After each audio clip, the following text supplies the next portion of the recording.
Assalamualaikum warahmatullahi wabarakatuh. Alhamdulillah, pada kesempatan ini kita masih bisa berkomunikasi, saling berinteraksi, meskipun itu secara tidak langsung, tapi patut kita panjatkan puji dan syukur kepada Tuhan karena kita masih diberi kesempatan serta kekuatan untuk tetap survive dengan kondisi dan keadaan yang saat ini kurang begitu bersahabat. Pada kesempatan ini saya ingin berbagi cerita terkait pengalaman saya dari membaca sebuah buku yang terkesan cukup fenomenal di kalangan para pemburu dan pembaca serta penggiat buku-buku non-fiksi. Judul buku itu sendiri adalah Sapiens: A Brief History of Humankind, sejarah atau riwayat singkat umat manusia. Nah, buku itu sendiri merupakan karya fenomenal dari seorang sejarawan namanya Dr. Yuval Noah Harari. Nah, di dalam buku itu sendiri dikisahkan bagaimana riwayat atau sejarah singkat umat manusia.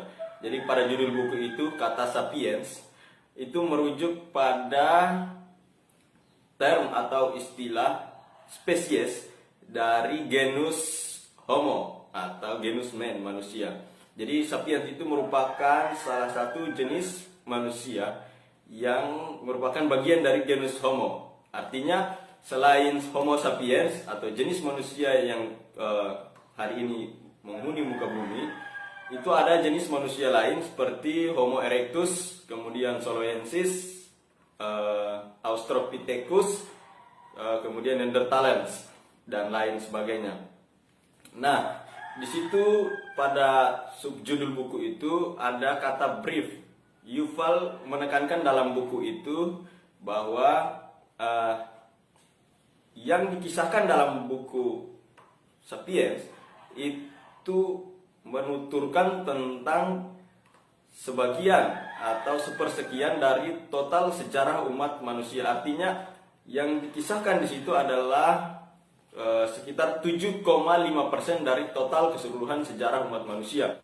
Jadi buku yang awalnya terkesan kaku dan terlalu keras untuk dicerna dan juga berisi 500 lebih halaman itu ternyata setelah dibaca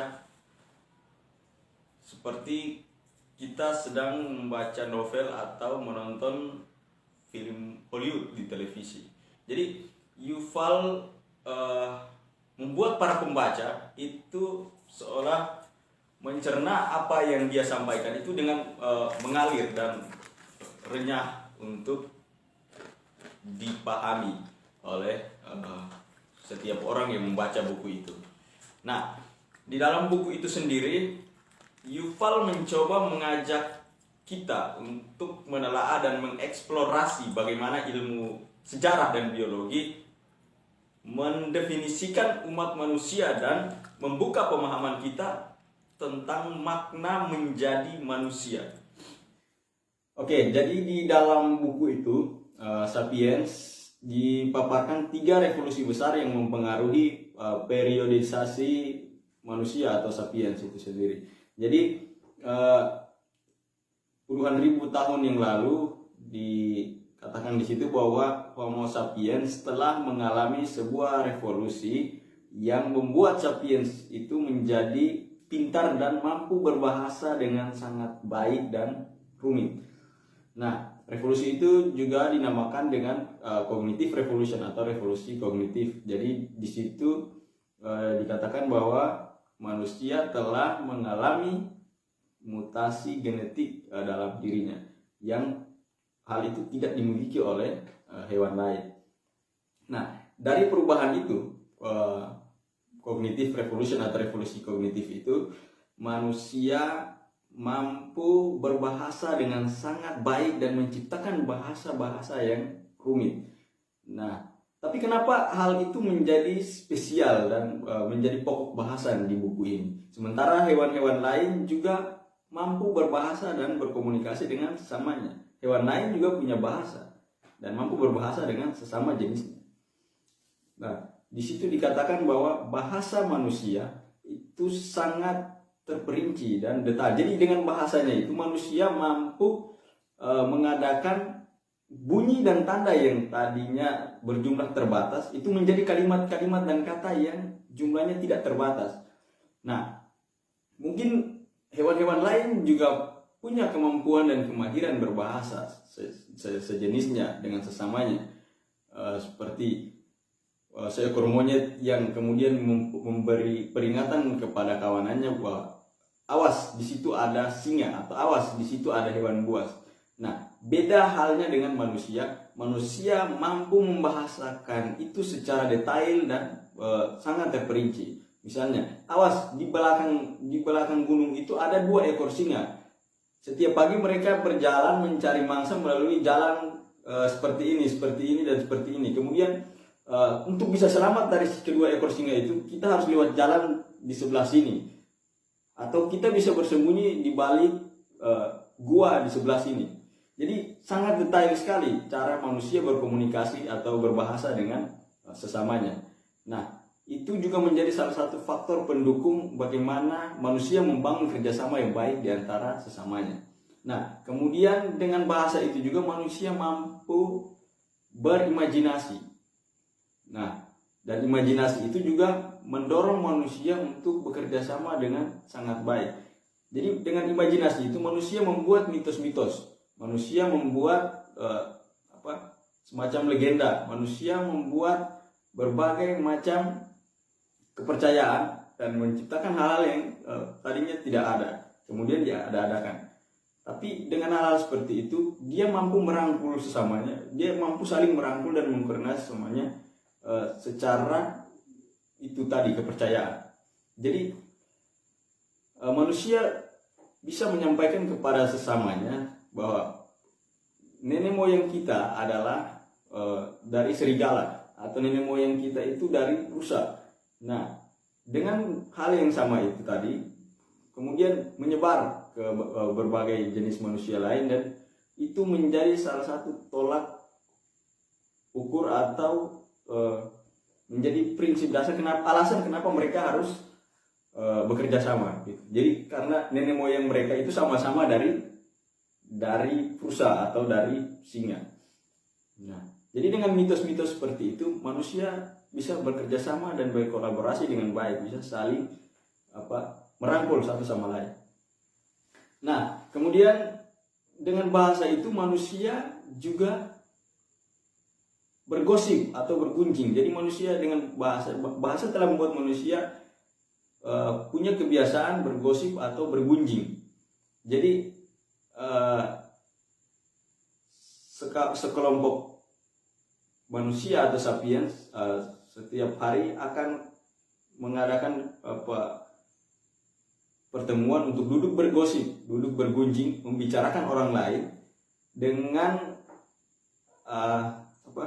penarikan kesimpulan yang sangat membantu mereka dalam hal bekerja sama. Jadi ketika pergunjingan itu terjadi, misalnya membicarakan orang lain,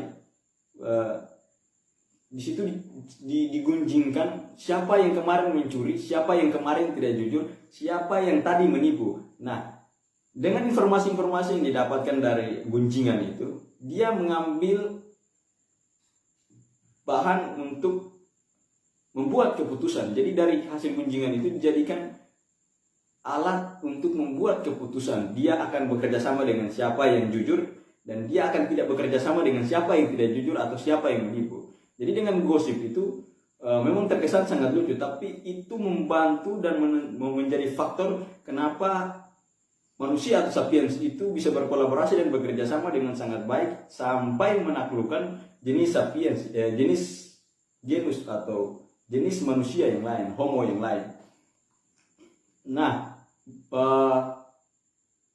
10.000 tahun kemudian manusia juga dikisahkan di dalam buku itu mengalami satu revolusi yang tidak kalah penting, disebut revolusi pertanian atau agriculture. Jadi di situ manusia yang tadi hidupnya adalah nomaden, berpindah-pindah dari satu tempat ke tempat yang lain yang tidak menetap, kemudian menjadikan berbagai macam tumbuhan dan makhluk sebagai bahan domestikasi. Jadi manusia kemudian mulai menjinakkan domba, hewan-hewan ternak lain berternak, kemudian gandum, hasil tumbuhan-tumbuhan yang bisa dipertanikan. Dan manusia kemudian mulai bertani dan beternak, sederhananya, kemudian membangun tempat tinggal. Jadi di situ terjadi perubahan dari masa nomaden ke menetap dan bertani.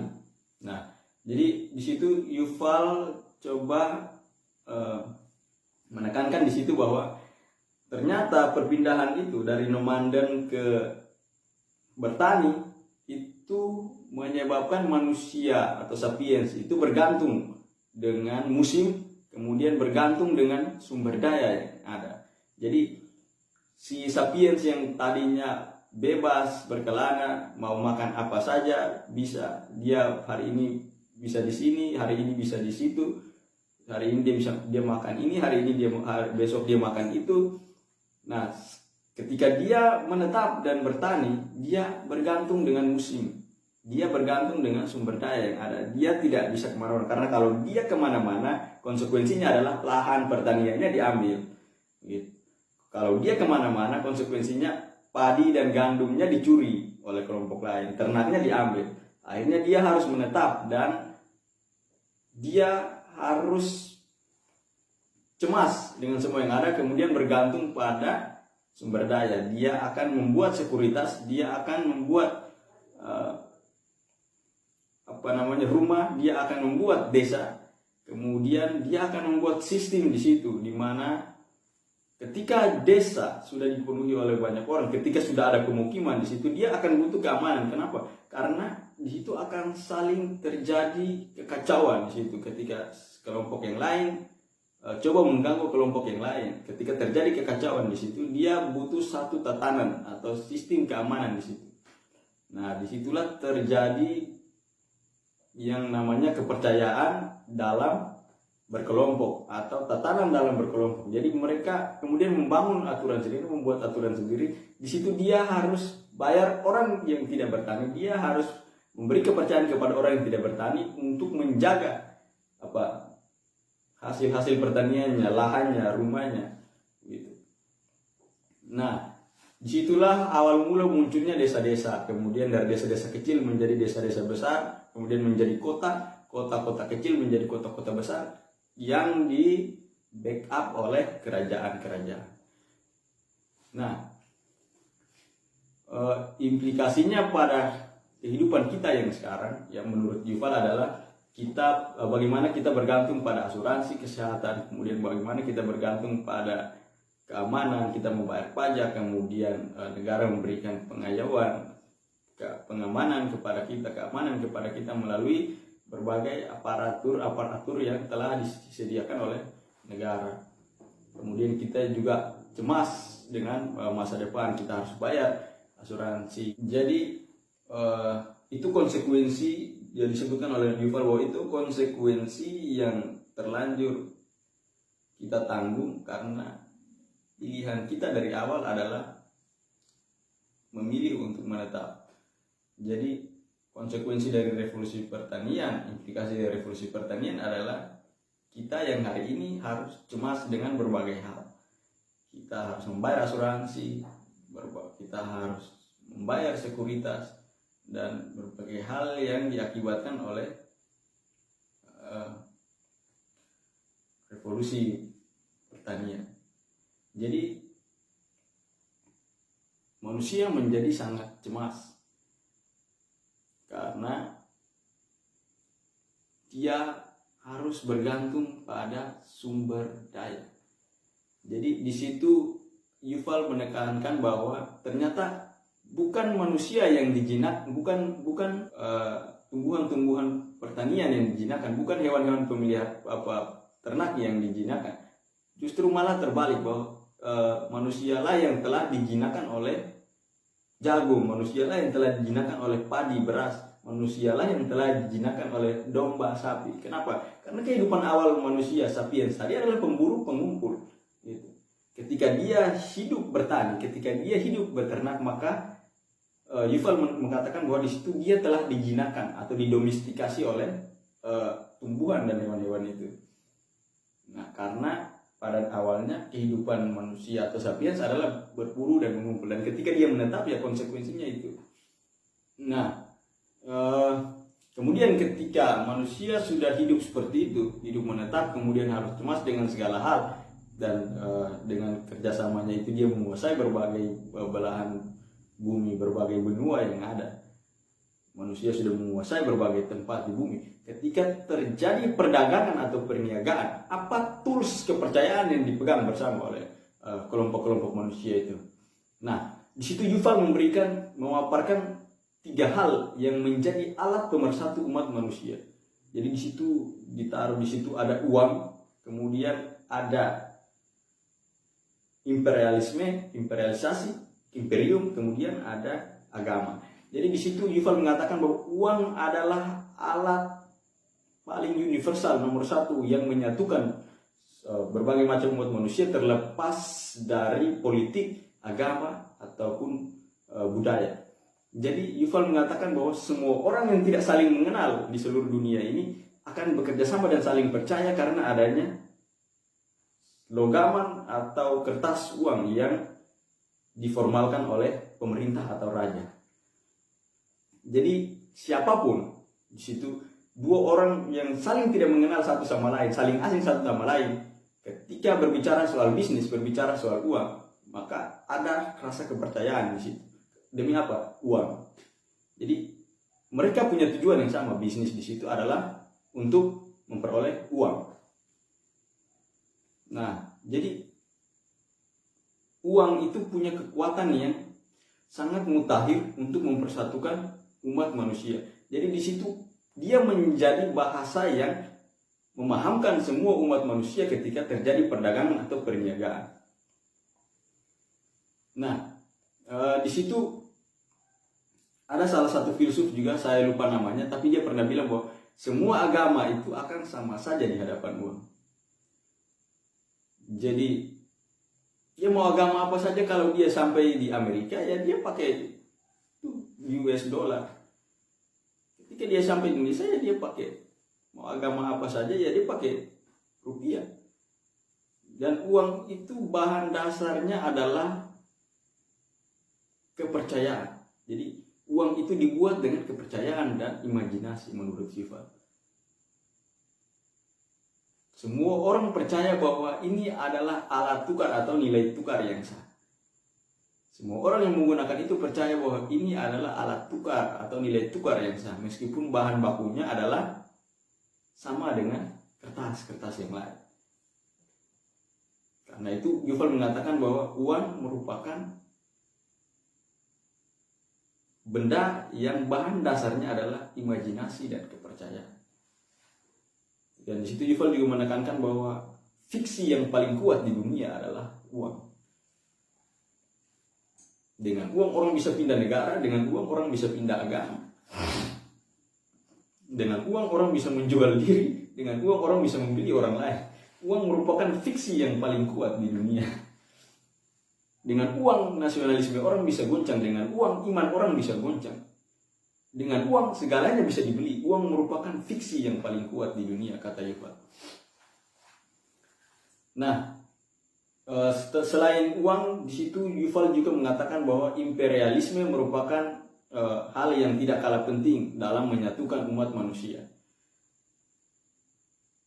Jadi kita bisa lihat di situ manusia punya tujuan untuk menguasai dan mempersatukan manusia yang lain dengan jalan imperialisme. Imperialisme merupakan salah satu instrumen yang tidak kalah penting dalam mempersatukan umat manusia. Kita bisa lihat hari ini bagaimana budaya-budaya mayor itu menggeruskan budaya-budaya minor. Hari ini kita bisa lihat dan bayangkan bagaimana budaya Eropa atau budaya luar karena memang Eropa yang memperkenalkan imperialisme. Bagaimana bangsa-bangsa Eropa itu menguasai berbagai belahan bumi dan membuat semua orang hampir di berbagai belahan bumi ini tergerus budayanya. Jadi di situ ada penaklukan dari budaya mayor terhadap budaya minor. Hari ini kita bisa lihat mulai dari cara berpakaian, apa yang original dari kita. Hari ini semua orang dengan trendingnya menggunakan pakaian Levi's, kaos. Nah, pertanyaannya, itu milik bangsa-bangsa Barat, itu milik bangsa-bangsa Eropa, itu milik bangsa-bangsa di luar kita. Lantas yang original dari kita apa cara berpakaian? Nah, itu yang saya maksudkan dengan tergerusnya budaya-budaya minor dari budaya-budaya mayor. Nah, kemudian di situ terjadi juga paradoks. Jadi orang jadi bingung setelah imperialisme dari penjajahan yang telah dilakukan oleh bangsa-bangsa Eropa di Asia. Orang jadi bingung untuk menjudge hal tersebut. Apakah dalam sejarah orang-orang itu tergolong baik atau jahat? Nah, di situ kita dibenturkan dengan paradoks-paradoks pertanyaan seperti itu. Kenapa? Karena kalau mau dibilang jahat, ya mereka meninggalkan sistem pemerintahan, sistem demokrasi, tata hukum, tata kenegaraan, sistem administrasi yang hari ini hampir banyak yang kita gunakan. Nah, bagaimana kita bilang orang-orang itu jahat? Tapi kalau kita bilang baik, hampir sebagian besar nenek moyang kita itu dijajah, dipekerjakan kemudian dikapitalkan oleh orang-orang Eropa. Nah, itu terjadi paradoks di situ. Sulit untuk menjudge sejarah terkait dengan orang-orang ini baik atau jahat. Tapi memang imperialisme itu sangat berpengaruh terhadap persatuan umat manusia. Jadi imperialisme itu ditekankan oleh Yuval di situ merupakan salah satu alat atau instrumen pemersatu umat manusia yang tidak kalah penting dengan uang. Jadi di situ kita disatukan secara tren, gaya berpakaian, sampai pada cara bernegara, bahkan ideologi. Nah, itu merupakan salah satu bentuk atau hal yang menjadi instrumen pemersatu umat manusia, alat pemersatu umat manusia. Nah, kemudian selain imperialisme, di situ Yuval juga menyebutkan bahwa agama juga menjadi bagian dari alat atau instrumen pemersatu umat manusia. Nah, jadi sejak manusia itu mempercayai monoteisme dan politeisme, ada keinginan untuk mengajak orang melalui jalur dakwah dan kemudian ada juga lewat perdagangan dengan tujuan untuk menyembah Tuhan yang sama sebenarnya. Dan itu hampir terjadi di berbagai belahan bumi. Kita bisa lihat bagaimana orang yang tidak saling mengenal satu sama lain, saling asing satu sama lain dari berbagai negara yang berbeda, suku ras yang berbeda, itu bisa saling bergandengan tangan mengelilingi Ka'bah di Mekah. Jadi di situ bisa kita lihat bagaimana agama menjadi alat pemersatu umat manusia yang juga ditekankan oleh Yuval dalam buku itu, buku Sapiens. Nah, kemudian setelah revolusi revolusi kognitif puluhan ribu tahun yang lalu, kemudian revolusi agrikultur atau revolusi pertanian 10.000 tahun yang lalu, di bagian terakhir juga dipaparkan di situ revolusi sains. Jadi revolusi sains diulas oleh Yuval dalam buku itu terjadi sekitar 500 tahun yang lalu. Nah, Jadi revolusi sains itu dijelaskan oleh Yuval bahwa sejak 1850, tahun 1850 itu bangsa Eropa pertama kali mengelilingi dunia dengan dua senjata, yaitu kapitalisme dan sains. Jadi sains dimodali oleh kapitalisme yang tadinya hanya membahas soal ekonomi, namun lama-kelamaan berkembang dan menjalar ke berbagai segmen. Jadi di situ sains dimodali oleh kapitalisme. Jadi mulai pergi ke berbagai benua, ke berbagai tempat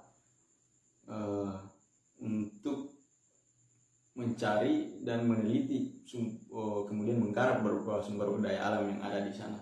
Nah, seiring dengan perkembangan sains ini, kemudian ditemukan bahasa-bahasa baru seperti bahasa matematika dari Newton yang kemudian melahirkan dan mengembangkan berbagai macam penemuan yang dimulai dari penemuan mesin uap. Jadi penemuan mesin uap ini kemudian menjadi stimulus para ilmuwan berlomba-lomba untuk menciptakan alat-alat baru yang di situ digunakan untuk mengganti efisiensi kerja manusia. Jadi pekerjaan manusia yang tadinya berat-berat itu digantikan oleh mesin.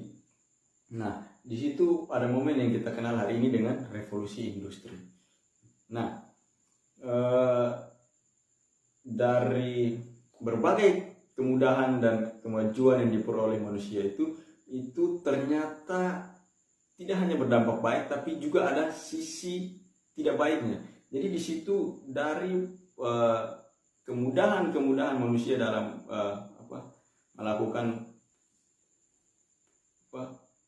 pekerjaan yang memproduksi barang, di situ terjadi supply and demand. Jadi barang yang diproduksi itu lebih banyak di pasaran ketimbang kebutuhan yang dimiliki oleh manusia. Jadi muncullah, di situ kemudian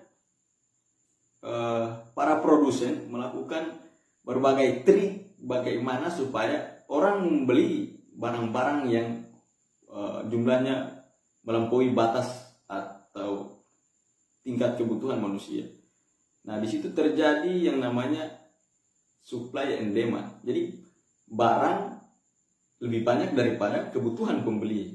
Akhirnya produsen kemudian membuat berbagai macam trik supaya barang-barang itu bisa habis. Nah, di situ muncul istilah konsumerisme. Jadi orang membeli barang yang sebenarnya dia tidak benar-benar butuh. Nah, jadi ada berbagai dampak dari revolusi sains itu dengan kapitalisme. Jadi hal yang tersebut juga demikian terjadi pada ekonomi kelas menengah. Jadi di revolusi sains itu Yuval juga menjelaskan bahwa revolusi sains itu bukan merupakan revolusi pengetahuan, melainkan revolusi ketidaktahuan dari manusia.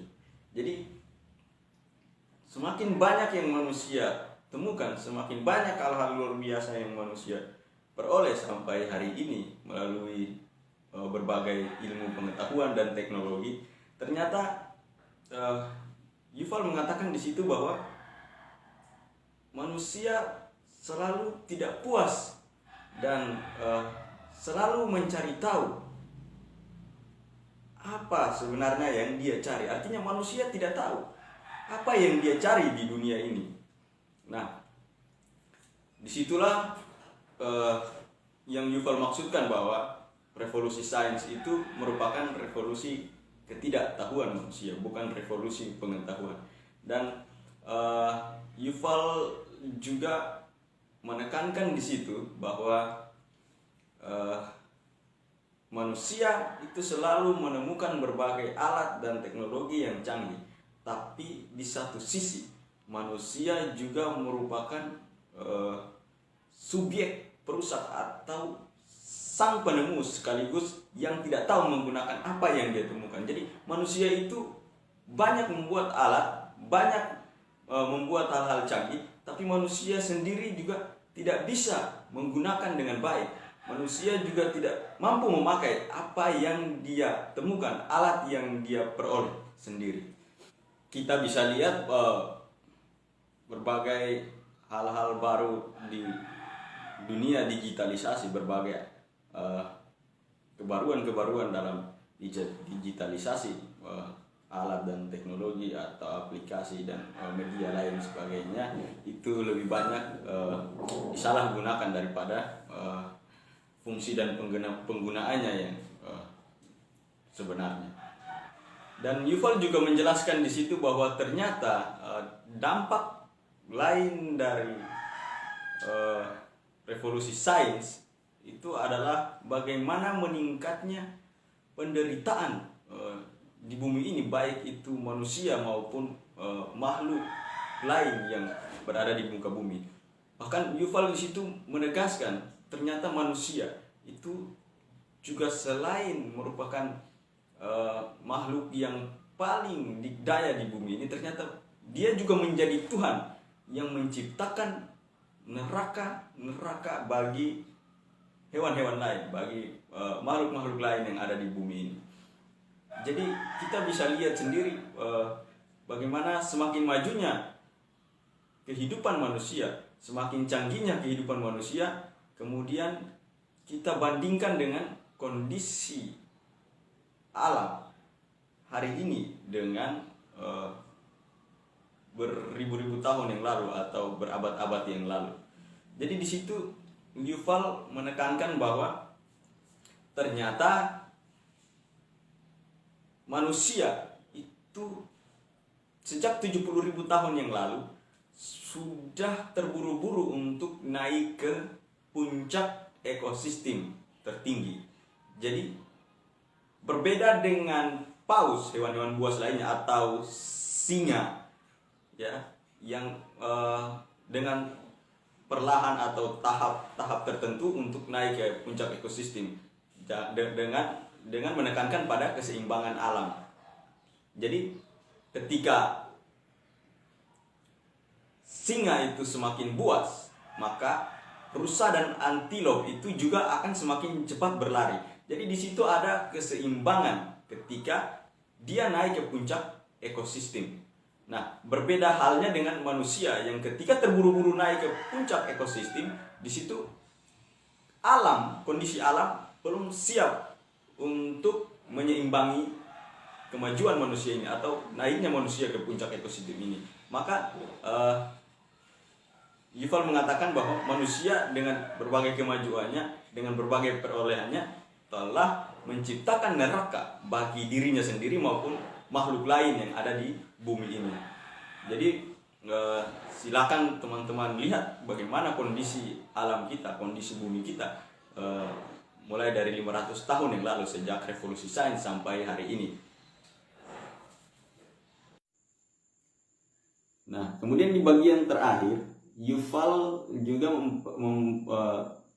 memberi pernyataan dan pertanyaan yang cukup ironi tentang hal yang fundamental dalam kehidupan manusia, itu terkait dengan kebahagiaan. Jadi di situ Yuval menanyakan apakah manusia yang hidup di abad ini itu lebih bahagia ketimbang manusia atau sapiens yang hidup di belasan abad tahun yang lalu, hidup di ribuan tahun, puluhan ribu tahun yang lalu. Apakah kita ini lebih bahagia daripada manusia atau sapiens yang hidup di belasan abad yang lalu atau 70.000 tahun yang lalu? Jadi itu yang bisa saya ceritakan kepada teman-teman sesuai dengan kemampuan dan keterbatasan saya. Jadi semoga ini bermanfaat untuk kita semua dan semoga teman-teman setelah mendengar cerita ini jadi ingin menelaah dan mencari tahu di dalam buku itu apa-apa saja yang dijelaskan oleh Yuval terkait dengan spesies sapiens atau sejarah riwayat singkat umat manusia. Jadi sekian dari saya. Wassalamualaikum warahmatullahi wabarakatuh. Good job di pertama.